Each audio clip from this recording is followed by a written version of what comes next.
بسم اللہ الرحمن الرحیم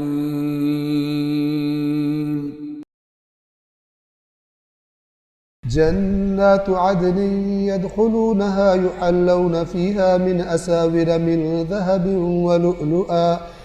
ولباسهم فيها حرير وقالوا الحمد لله الذي أذهب عنا الحزن إن ربنا لغفور شكور الذي أحلنا دار المقامة من فضله لا يمسنا فيها نصب ولا يمسنا فيها لغوب والذين كفروا لهم نار جهنم لا يقضى عليهم فيموتوا ولا يخفف عنهم من عذابها كذلك نجزي كل كفور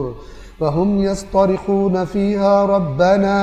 ربنا أخرجنا نعمل صالحا غير الذي كنا نعمل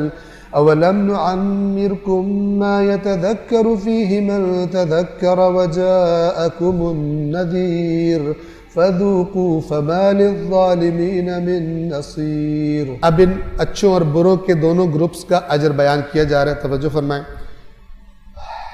وہ بڑا فضل کیا ہے؟ وہ دائمی جنتیں ہیں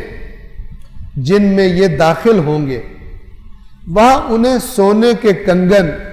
اور قیمتی موتی پہنائے جائیں گے، اور وہاں ان کے لباس ریشمی ہوں گے۔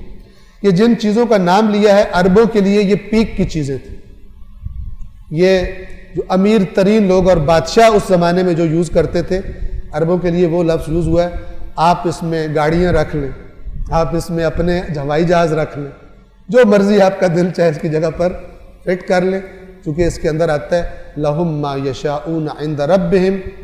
جو کچھ وہ چاہیں گے ان کے رب کے پاس ان کے لیے موجود ہوگا۔ اور آپ توجہ کر سکتے ہیں، ایک شخص جو مثلا 1960 میں کسی گاڑی کے ماڈل کو لا کر اس نے کہا ہوگا کہ میرے جیسی گاڑی نہیں ہے کسی کے پاس، اور سارے آنکھیں پھاڑ پھاڑ کے دیکھ رہے ہوں گے، اب وہ کوئی گاڑی آپ کو دے آ کر،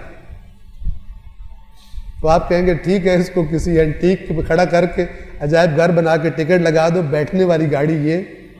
نہیں ہے۔ کچھ سال کے بعد یہ ہماری گاڑیاں جہاز بھی ایسی ہو جائیں گے آج کے زمانے میں، جن کو ہم دیکھتے ہیں یہ بن گیا تو کیا ماڈل آیا، اس زمانے والے کیا کہیں گے؟ عجائب گھر کے ماڈل۔ ٹھیک ہے، خدا کے پاس اس سے بہت بڑھ کے وہ دائمی جنتیں ہیں جن میں یہ داخل ہوں گے، وہاں انہیں سونے کے کنگن اور موتی پہنائے جائیں گے، اور وہاں ان کا لباس ریشمی ہوگا، اور وہ کہیں گے تمام حمد، یعنی وہاں پہنچ کر ان نعمتیں جب خدا انہیں دے دے گا تو ان کا کلام کیا ہوگا؟ وہ وہاں پر کہیں گے تمام حمد، یہاں بھی حمد کرتے تھے وہاں بھی حمد کریں گے خدا کی، یہاں بھی جو کچھ دیا ہے اسی نے دیا تھا، حمد کرتے ہیں، اور وہاں بھی جو کچھ ملے گا اسی نے دیا ہوگا، ہم حمد کرتے ہیں اس تمام حمد اس اللہ کے لیے جس نے ہم سے غموں کو دور کر دیا۔ یقیناً ہمارا رب بڑا معاف کرنے والا، بڑا قدردان، یعنی ہماری غلطیاں تھی، ہم سے بھی خطائیں ہوئی تھی، غفلتیں ہوئی تھی، لیکن اس نے چھوڑ دیا، چاہتا تو پکڑتا، چھوڑ دیا، اور جو ہمیں دیا ہے کیا قدردانی کی ہے۔ ٹھیک ہے نا؟ آپ کہیں جائیں اور ان ایکسپیکٹڈ آپ کی مہمان نوازی کی جائے، ایسا کبھی ہوتا ہے تو لوگ آ کر کس سے بیان کرتے ہیں، یار میں جہاں گیا تھا وہاں پہ تمہیں کھانے کیا بتاؤں، تو تمہیں کمرے کیا بتاؤں، تو تمہیں گاڑیاں کیا بتاؤں، تو کیا تمہیں بتاؤں، میں بیان کرنے سے قاصر، کیا بندہ تھا یار، اللہ اسے اور دے، ایسے کرتے ہیں نا؟ تو یہ قیامت کے دن کیا کہہ رہے ہوں گے کہ کیا قدردانی کی ہے، کیا چیزیں دی، کیا پیکج دیا ہمیں، ہمارے تصور سے بھی زیادہ تھا۔ یقیناً ہمارا رب بڑا معاف کرنے والا، یعنی اس نے ہم میں کمیاں تھی جو اس نے دور کی، اور دور کر کے پھر کیا ہمارا احترام کیا، اور کیا ہمیں رزق کریم دیا اور اجر کریم دیا۔ جس نے، یعنی وہ اللہ جس نے اپنے فضل سے ہمیں دائمی اقامت کی جگہ میں ٹھہرا دیا، یعنی ہمیشہ ہی ہے ہمارا، اب کہیں نہیں جانا، یعنی کوئی ہمارے لیے یہاں سے ہمیں کوئی نکالے گا نہیں، ان نعمتوں سے کوئی ہمیں دور نہیں کرے گا، جہاں ہمیں نہ کوئی مشقت اٹھانی پڑے گی اور نہ ہی ہمیں کبھی تھکاوٹ محسوس ہوگی۔ یہاں بڑے سے بڑا مالدار بھی تھکتا ہے اور اسے بھی کبھی کبھی سخت کام کرنا پڑتا ہے، اور کچھ بھی نہ کرنا پڑے تو جو اس کے مثلا کمرے میں مشین پڑی ہوتی ہے اس پہ اسے جاگنگ کرنی پڑی، پسینہ نکالنا پڑتا ہے تاکہ اس کی چیزیں کنٹرول میں رہیں، ہپ جاتا ہے اس پہ بھاگ ٹھیک ہے۔ تو یہاں تھکاوٹ بھی ہے، یہاں غم بھی ہے، یہاں سب کچھ ہے۔ وہاں کیا لا یمسنا فیہا نصب،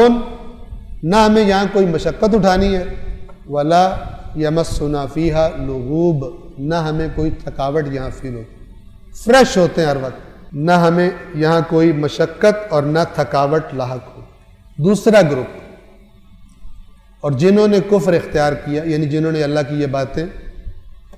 اثر نہیں لیا، انکار کر دیا، نافرمان ہوئے، ان کے لیے جہنم کی آگ ہے، نہ تو انہیں موت آئے گی کہ مر جائیں، اور نہ ہی ان کے عذاب جہنم میں کوئی تخفیف، کمی، کنسیشن کی جائے گی۔ ہر ناشکرے کو ہم ایسے ہی سزا دیا کرتے، اتنا مہلت دی، اپنے نبی بھیجے، اتنا کچھ انہوں نے برداشت کیا تمہاری تکلیفوں کو، تمہیں سب پتہ تھا، پھر بھی تم نے ان کی باتوں کو ایک کان سے سن کے دوسرے کان سے نکال دیا، تو ناشکروں کو ہم ایسی ہی جزا دیا کرتے۔ اور وہ جہنم میں چلا کر کہہ رہے ہوں گے، اے ہمارے رب